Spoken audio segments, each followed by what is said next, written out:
With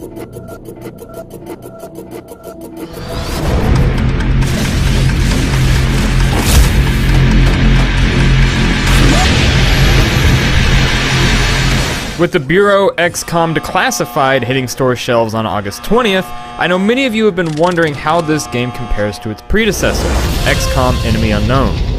Well, these are two very different games, so let's start with the basics.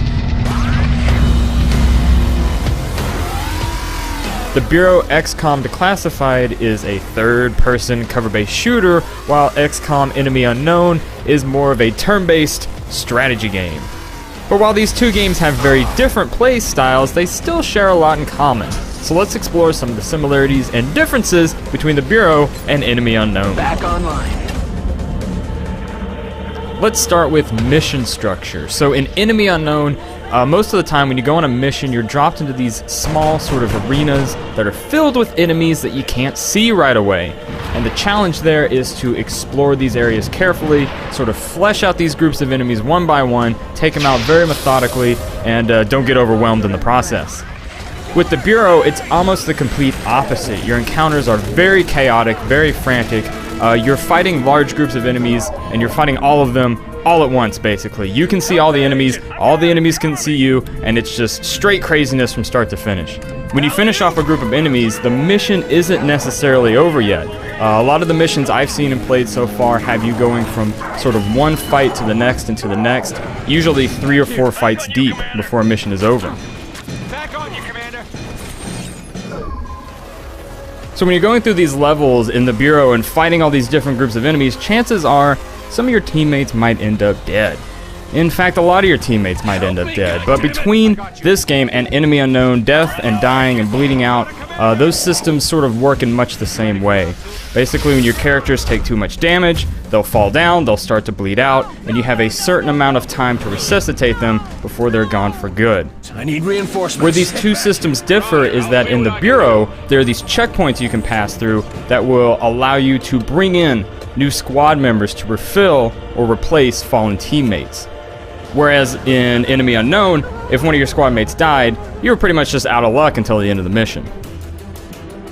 This is also a good chance to talk about new character recruitment in the two games. If you'll recall, in Enemy Unknown, recruiting a new soldier was sort of a blind pick.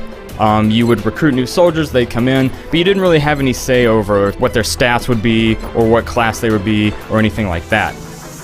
In the Bureau, it works a little bit differently. When you're recruiting a new character, you not only get to choose which class you want them to play as, but you can also choose a special background perk that's going to influence their playstyle a little bit. So for instance, for the Commando class, which is sort of like this game's version of the Assault class from Enemy Unknown, one of the background perks is Deniable Ops. And what this perk does is it allows the character to move safely while under fire. So like basically when he's moving back and forth between pieces of cover. And there are a lot of different background perks for each of the 4 different classes to choose from, so it gives you a lot more control over how you want to customize your characters and your new squad mates. Moving from recruitment to progression, when your characters level up in the Bureau, it works much the same way as in Enemy Unknown. Each character class also has its own skill tree, much like in Enemy Unknown, that branches the further down you get, forcing you to choose between one of 2 different special abilities.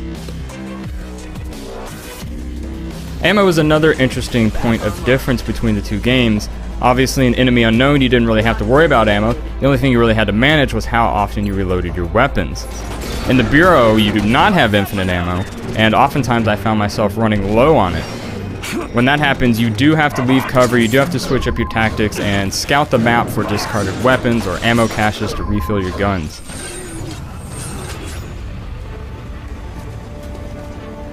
Mutons behave a little bit differently in the two games as well. In Enemy Unknown, they were big, hulking enemies that had lots of hit points, and while that's true in the Bureau, they have an added little twist with this armor that they wear. Basically, they're covered in giant pieces of armor that protect their arms, chest, legs, etc. And when you manage to knock off one of those pieces of armor, you can do extra damage to the Muton by striking that area of their body. You'll notice those handy shield icons from Enemy Unknown are also present in the Bureau.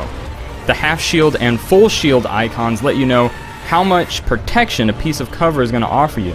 And just like an enemy unknown, in the Bureau you can get shot and will take damage even while in cover, which can be a little disruptive at first if you're used to playing other third-person shooters such as, say, Gears of War. Acquiring new weapons and technology in the Bureau is much simpler than it was in Enemy Unknown. If you recall in Enemy Unknown, you had this constant string of new research opportunities and new things to build in order to unlock new items and technology for your squad. In the Bureau, it's much simpler. When I was playing, I found a laser shotgun just lying on the ground. I picked it up, started firing it, and boom, was off to the races. No research, no extra time needed, just pick it up and start blasting. You're okay. Alright folks, I hope these examples help give you a better idea of how the Bureau compares to Enemy Unknown. For more information on the Bureau, XCOM Declassified, just head on over to the game space on GameSpot.com, where you'll find a couple of developer walkthroughs, as well as an episode of Ask GameSpot all about this game. That's it for me folks, thanks for watching.